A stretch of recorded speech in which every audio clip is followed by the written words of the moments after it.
The UN Human Rights Council has voted to set up a fact-finding mission to investigate the deadly crackdown on anti-government protests in Iran. Western diplomats said an independent probe would hold those responsible for abuses to account and send a powerful message of support to women in Iran. Iran described calls for the mission as an arrogant political ploy.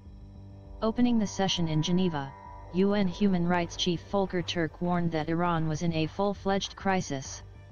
He said it was unacceptable that more than 300 people had been killed and 14,000 others arrested over the past 9 weeks.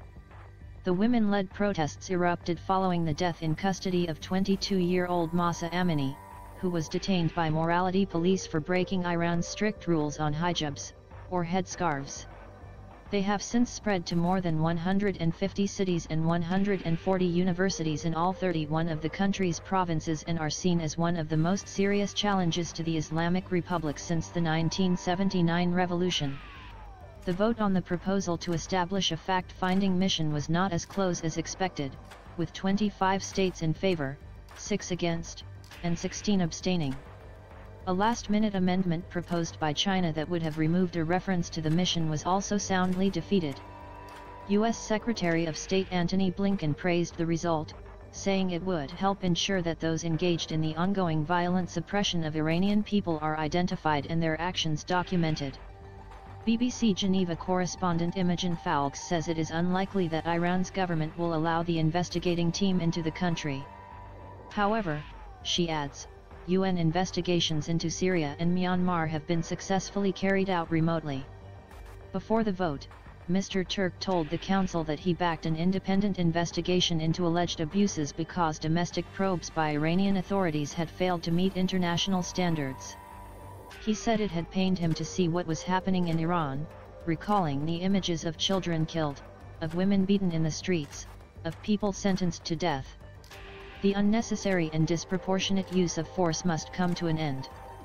The old methods and the fortress mentality of those who wield power simply don't work. In fact, they only aggravate the situation, he added. We are now in a full-fledged human rights crisis.